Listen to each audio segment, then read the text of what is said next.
ஹரிநாராயண துரித நிவாரண பரமானந்த சதாசிவ சங்கர் பட்டீஸ்வரம் ஸ்ரீ விஷ்ணு துர்க்கையே போற்றி. உலகெங்கிலும் வாழ்ந்து கொண்டிருக்கும் ஸ்ரீராம் ஆஸ்ட்ரோ யூடியூப் சேனல் நேயர்களுக்கு டாக்டர் சைதை ராஜாவின் அன்பான வணக்கங்கள்.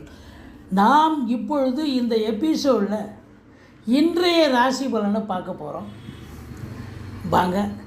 இன்று மங்களகரமான தமிழ் புத்தாண்டு, அதாவது விஸ்வாவசு தமிழ் புத்தாண்டு பிறந்திருக்கிறது. சித்திரை 2ஆம் நாள், ஆங்கில தேதி 15/4/2025 செவ்வாய்க்கிழமை. இன்றைய கிரகங்களை பார்க்கும் பொழுது மேஷத்தில் சூரியன், ரிஷபத்தில் குரு, செவ்வாய் கடகத்தில், கேது குரு பார்வையில் கன்னியில், சந்திர பகவான் துலாத்தில் இருக்கிறார். மீனத்தில் ராகு, புதன், சனி, சுக்கிரன் அனைத்து கிரகங்களும் இருக்கின்றன. இன்றைக்கி காலையில் 10:02 வரைக்கும் பார்த்திங்கன்னா துவிதிய திதி, பிறகு திருதிய திதி வருகிறது. இன்று இரவு 1:59 வரைக்கும் விசாக நட்சத்திரம் தான் போயிட்டுருக்கு.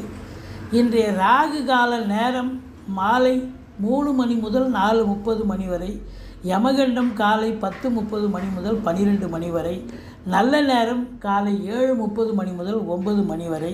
இன்றைக்கி சந்திராஷ்டிரமம், மீன ராசிக்கு சந்திராஷ்டிரமம். வாங்க இன்றைக்கி ஒவ்வொரு ராசியும் எப்படி இருக்குது பார்க்கலாம். விருச்சிக ராசி அன்பர்களுக்கு இன்றைக்கி நாள் எப்படி இருக்க போகுது அப்படின்னு பார்த்தீங்கன்னா, ராசிநாதன் நீச்ச நிலையில் இருந்தாலும் கூட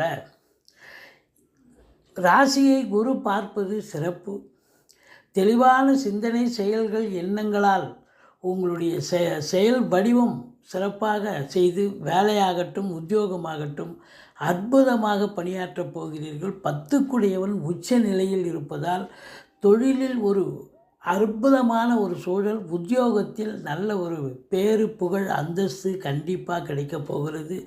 கலைத்துறை அன்பர்களுக்கு, சினிமா மற்றும் தொலைக்காட்சி அன்பர்களுக்கும் ஒரு பொற்காலமாக அமையப்போகிறது. வெளிநாடு செல்லவிருக்கும் அன்பர்களுக்கு இன்று நல்ல தகவல் கிடைக்கப் போகிறது. பத்திரிகை துறை, மீடியா துறை அன்பர்களுக்கும் உடன் பிறந்தவர்களால் நன்மைகள் நடக்கக்கூடிய ஒரு அற்புதமான ஒரு நாள். திருமண வயதில் இருக்கும் ஆண் பெண் இருபாலருக்கும் திருமணத்திற்கான தகவல், அற்புதமான தகவல் இன்று மாலை வரக்கூடிய அமைப்பு இருக்குது. மொத்தத்தில் விருச்சிக ராசி அன்பர்கள், ஜோதிடர்கள், வழக்கறிஞர்கள், ஆசிரியர்கள், பேராசிரியர்கள், இலக்கியவாதிகள், இவங்க எல்லாருக்கும் வாக்கினை தொழிலாக கொண்டு செயல்படக்கூடியவர்களுக்கு இன்று